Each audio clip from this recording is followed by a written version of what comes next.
Welcome in. Hope you're all having a good day. We are finally doing this. Sorry, I just cleared my throat a bit.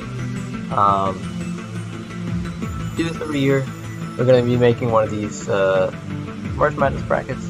So I know this is not normally a sports channel, but I think college basketball is super hype, and I enjoy making these.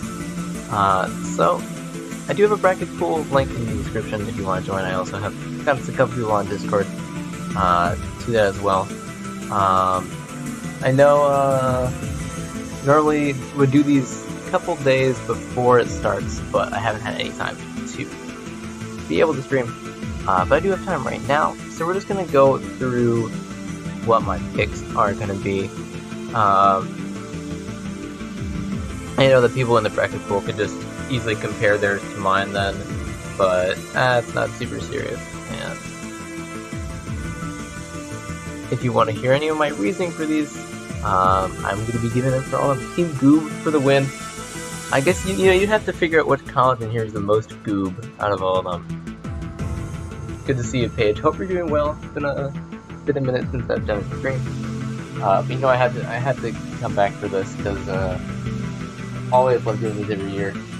March Madness is, I know I'm not normally a sports person, but March Madness is genuinely one of my favorite events or whatever to see every year, just to see how it pans out. I think the matches are super hype. There's always good lore behind everything, which is not something I guess I would say about a whole lot of other like sports stuff. And I just enjoy the almost the gambling aspect of it, just thinking I know what I'm doing and then, have it all crumble. Except I don't bet money, but, Since they're liberal arts majors too, I know who would major in something like liberal arts, something like music, like me. I mean, gross. I mean, come on. Can't say so. Go out to dinner. Hope you have a great stream. Thank you so much, Paige. Have a great night. Hope you have a good dinner. Enjoy your food. I'll see you around.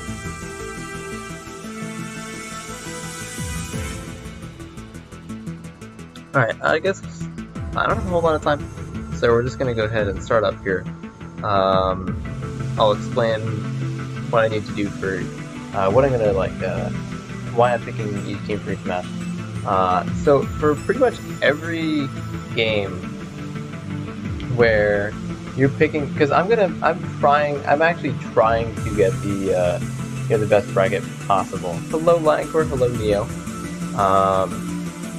So to get the best bracket possible, for every game in the first round where you're where there's like a 1 versus 16 matchup, or a 2 versus 15 matchup, or a 3 versus 14 matchup, in all of those, pretty much no matter what, you should always pick the 1, 2, or 3 seed. You could, in some of those be like, maybe this team has, this team seems pretty good. Maybe this team can get something can pull something off. But just looking at the track record and history, that should pretty much always be a no-brainer there. Hello Neo.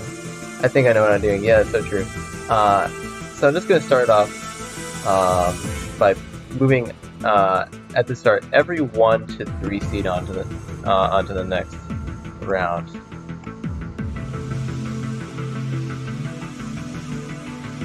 These are all picks that, it's likely that one of these teams is going to lose in the first round, just because of the way it goes.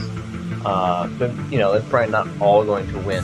But if we're just going on probability, this is you gotta advance the 1 to 3 at the start every single time. Now once you get down to the 4s and lower, you can start to think, well, what am I gonna do? Or is this these rights? You start looking at which team is better and what is the matchup looking like. So I guess I'm just gonna go in sequential order then instead of which seeds from here on. So 8, 9s are obviously, you'd think these would be the hardest ones. They sometimes are. And then for that, it's just I follow college basketball pretty closely. So I have an opinion on which teams I think are better. in this case, I'm just gonna for a lot of these matches, I'm gonna say like, is this like a really close match? I think is this like a tough pick to make? I guess I'll explain that. For this one, I think it's pretty hard. West Virginia does have one of the hardest strengths of schedules. Like they played in one of the hardest.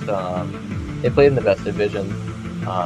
They had one of the most difficult schedules, and they got some solid wins.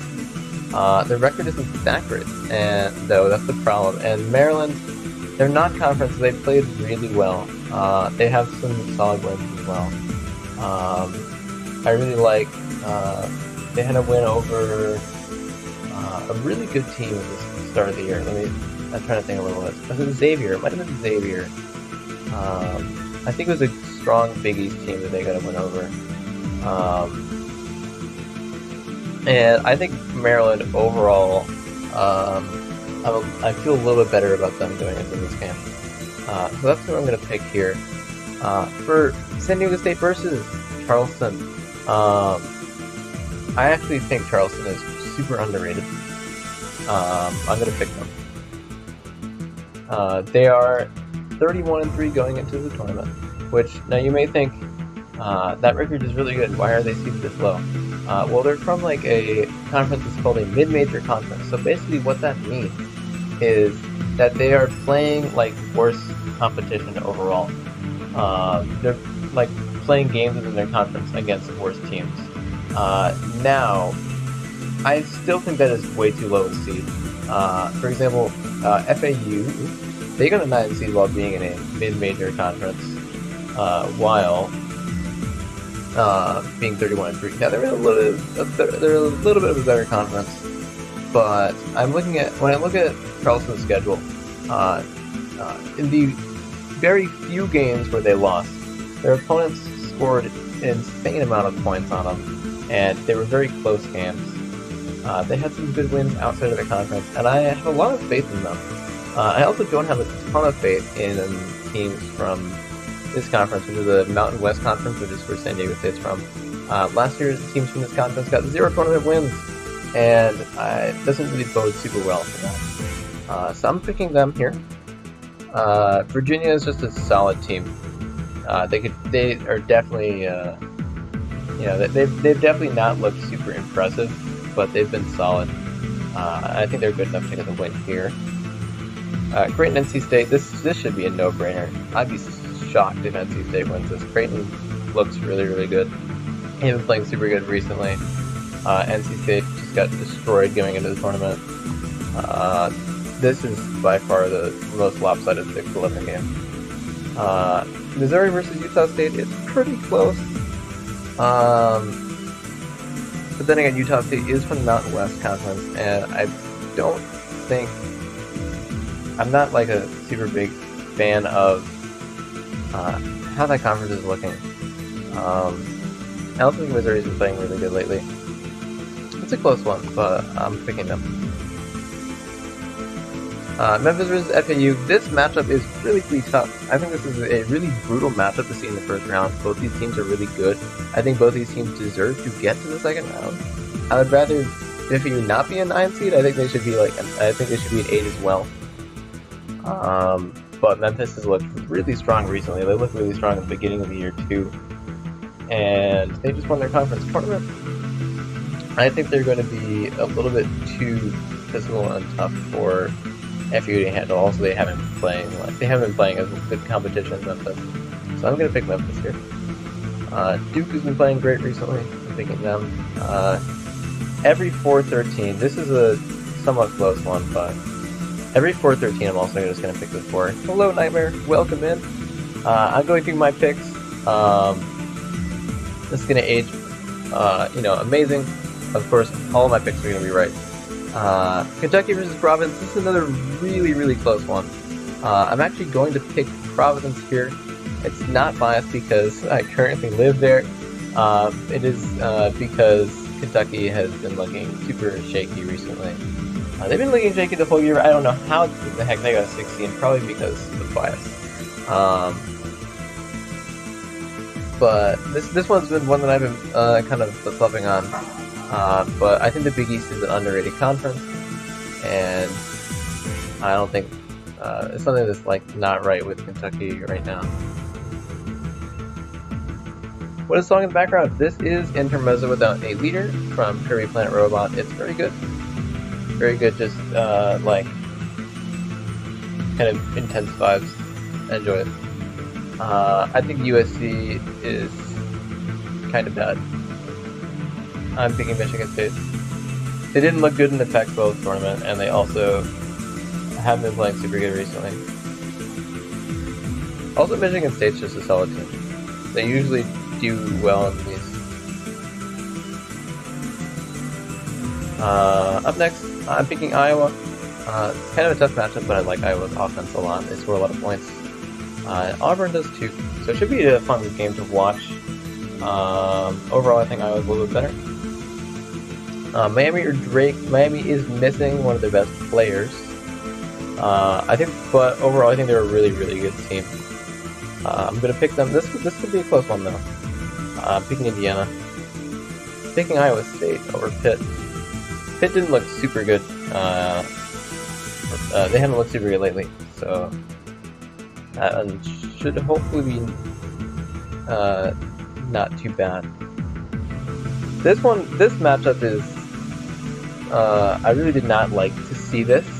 And the first round, I think both of these teams would have been really, really dangerous, and they both would have deserved to get to the second round. But then they just got matched up right next to each other. Texas A&M should not have been a 7 seed. They should have been better. I would definitely like to pick Penn State to beat any other 7 seed here, but I'm gonna pick Texas A&M. They looked super good for the whole year.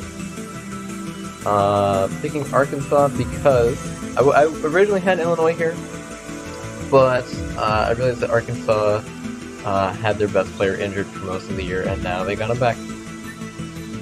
So I'm picking them. Picking St. Mary's over VCU. I don't think VCU is super good, although teams from that conference, Atlantic 10, have been doing really well lately in tournaments. But just because one team in their conference did well last year, hopefully doesn't mean that VCU is going to do super good this year. We'll see. I'm probably wrong. I think UConn is an incredible team. I don't know how they got a 4 seed. And they've been looking insane recently. The only time where they struggled for the whole year is when their coach had COVID. Picking TCU, and then I'm picking Northwestern. Alright, there's first round. Second round, I'm still going to take all 1 seeds, although these can be close. This matchup should be interesting. Purdue-Memphis should be really interesting. That actually could be really close. I am going to also be taking all 2 seeds. UCLA, Northwestern is interesting, especially because UCLA is missing their best player. And yeah, this is also, I think all the 7-2s are interesting except for Arizona, Missouri. I'm picking Charleston over Virginia. I think Virginia is a solid team, but Charleston has been super good. They're 2 points away from being 33-1. And I think they're just gonna have more offense than Virginia and win that game. Never would I have thought this was a Kirby song mentioned that earlier, but I got distracted. Yeah, Kirby songs go really hard. Picking Creighton over Baylor. This is a really close one. This was a tough one to pick. But Baylor just lost their conference in the first round of their conference tournament, and I think Creighton has been really good recently. They've been decent,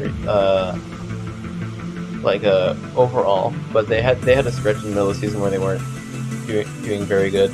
But lately they've been playing great. Not to the level of UConn or Marquette, but they've still looked really good and been really competitive. And they started off the season really good as well. So I think hopefully they will not be playing like they did in the middle of the season. I have a good amount of faith in them. I especially have a good amount of faith in them beating North Carolina State, so I think they'll be good up to this point. And Baylor's a little bit shaky recently, so picking Creighton there. Miami, Indiana is a really tough matchup. This is one that I've flip-flopped on a lot, but I'm gonna pick Indiana. mainly because Miami has some injury issues. Xavier here, that should be an easy one. Duke over Tennessee, that's also an easy one. Tennessee has injury problems, and Duke has been playing amazing recently. Kansas State over Providence. UConn over St. Mary's, that's also an easy one. And Gonzaga over GCU. Next round, I'm going to be picking Alabama. Alabama's probably the best team. I think I'm going to have them win it. I've also already made a bracket. This is just like one that I have, a blank one that I'm filling out for the stream and also to put in the bracket pool. Arizona here, I think Arizona's super good. This is a tough matchup here. Picking Houston, then Texas. These are all, like, once you get to this point, they're all really, really difficult. Texas did just win their conference tournament. They've been looking good over the past couple weeks. Xavier also is really good, but they've been having, it really depends on how good their like 3-point shooting is game by game. And I think I have to give that to Texas in this case. This could be really interesting. Xavier is not a very consistent team, so we'll see there. Picking Duke over Purdue. Purdue is a very good team. They did win their conference tournament for Big Ten, but the way Duke has been playing recently, they have definitely been playing up to this level. And Purdue's been winning games very close. They did drop 2 games this year to Indiana, I think. They got swept by them. And although they have been winning, they haven't been winning super impressive. I think Duke's going to win. Putting Marquette there as well, that should not be close. If Kansas State was against like any of many other, I can't speak. It's been a long day. If Kansas State was against most other 6 seeds, I probably would have had them losing here. But unfortunately, Kentucky is super shaky, and I can't do that. But Marquette should destroy them. Up here, oh, I already did that. UConn over Kansas. That's a really, really tough one. But again, I think UConn is one of the best teams for sure. And Kansas did lose their conference tournament. That's going to be a really close game and a really tight game if that game does actually happen. But I have a lot of faith in UConn, and hopefully they do well, because I'm going to have them really far. Then over here I'm going to have Gonzaga over UCLA. I think Gonzaga is a better team, and UCLA also has injury problems. Up next, Alabama taking in the Final Four. Texas, that's another tough matchup. Sorry to Lucas, who goes to Houston, but I'm going to be picking Texas here. I think Texas has been playing a little better recently. Houston has had a couple games this season where they have not shot the ball very well at all, and I am worried about that inconsistency showing up somewhere in the tournament. That's a really hard road to get to the Final Four, and I don't know. I feel like they're going to break somewhere, and Texas is going to do it. They also have not played in a super good conference, so I don't know how experienced they're going to be. They did do well. They have done very well in the tournament over the past couple of years. But just looking at their results from this year and how they played in their conference tournament, I'm going to give it to Texas. Marquette over Duke. I think Marquette personally is the second best team in the tournament right now. Or the second best team in the tournament as a whole. I'm picking UConn. This is another really, really tough one. But Gonzaga's results from the beginning of the year when they were in non-conference were a little bit shaky sometimes. They were scoring less. And they're just scoring less points against the stronger teams. And when they're up against like really good competition in this tournament, I think they're going to fold somewhere. And UConn's super good. Alabama here. I think the winner of this game wins the whole tournament. And then UConn here. And Alabama. And what do I have? I think my final score was like 73 to 71 or something like that. Anyway, here we go. Here's my picks. you know, it's hard to. I feel less confident about this one than I did about last year's. Mainly because there's like the way the seating was created is that there's like some really like shaky matchups. Where it's like, for example, like Texas A&M and Penn State, where it's like both of these teams are really good and probably better than what their seed is. But unfortunately, they got set up that way. So it's like I'm not doing as many upsets as I would like. But then again, I'm just have to pick the better team in each round. So that's what I'm doing. The team who I think is going to win each round. Also, a bunch of really close games where I really struggled with trying to figure out who is better. But anyway, this is what I ended up with, and this is what I'm going to stick with, because I think if I changed it from this to this point, I would be going against who I think is the better team in this match. Here we go, the pick. Let's first of all change this name. Wait, I'll change that outside of this. I'll change that after stream. Anyway, here we go. That's the bracket. Thanks for showing up. It's been a short stream, like 22 minutes, but I don't have a whole lot of time. Just wanted to do this because I do it every year. Thanks for showing up. See you next time. If you want to join in the bracket pool, link is in the description and also on Discord. We do have a couple people in there already. Even if you don't watch March Madness, I think it is still fun to do big gambling, and hope to see you in the bracket group, and hope to see you around on Discord. Have a good day. Have a good day. Have a good night. See you next time.